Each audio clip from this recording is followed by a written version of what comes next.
guys, so today Celia is here with me. I'm Jessie from BioConnect. I'm a medical esthetician and we've just done the Skin Observe. So this is our diagnostic skin device and I'll take you through the different layers. So this is what we see in day-to-day life. So the first layer we're going to look at is pores. So we can see there's a little bit of bigger pores in the middle and around the cheeks a bit. And if you want to see the side. Wow. And then the next one we look at is the sun damage and pigmentation. So this is something that I think a lot of us that don't notice, and what is coming the years to come or the damage that we've done years past, it really shows. Wow. So this hair is not as much sun damage, but the tight brown pigmentation is showing severe sun damage in those areas. So that's something that we can keep in mind in regards to if we want to treat that, if that was a concern of yours. Next we're going to look at is the vascular. So this is kind of where the blood vessels are in the skin. It can help us with two things: knowing your sensitive spots, also knowing if you're suffering from rosacea, or depending on how your age and your concerns, if you're concerned about skin thinning. If we do see more blood vessels to the surface, it can be because the skin is so thin that the blood vessels are a little closer than we would like.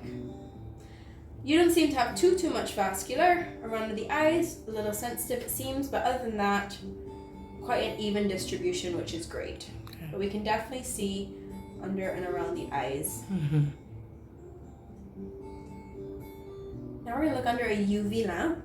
So this helps us with two things. It really does help me as an esthetician to know if your skin is suffering from any damage. So it would be bright red if you did something like a peel or a more of abrasive treatment recently. And then when we look at on the Woods lamp, this helps us see if you have any sebum and any oil, some comedones on the nose here. So I know that going into the facial that this is something we can work on, and maybe and around the mouth too, which is something that you may not have noticed just looking at you. So this gives me a good idea of what we need to focus on in regards to reducing that oil production. Overall, around the face, not too much, a little bit around the top, and similarly on this side. But it's definitely more congestion around the middle. Got it. The last thing I like to look at is if there's any volume loss in the skin.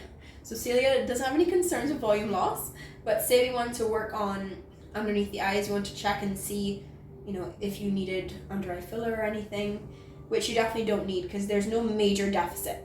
What we can see though is we can see that one is a little bit puffier than the other based on how much this is shadowing hair versus that. Okay. So that's something, we're all uneven, naturally, but it's something that if you were concerned about, we could say, yeah, it's definitely more significant.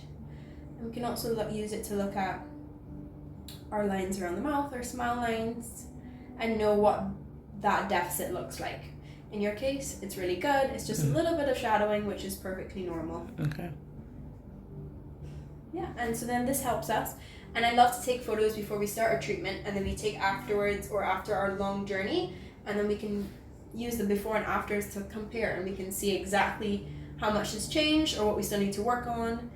And we can also save the plan, put your information in, and then we can send you a full detailed list of all your photos, and then we write exactly what we did today. Got it. Sounds good. Thank you.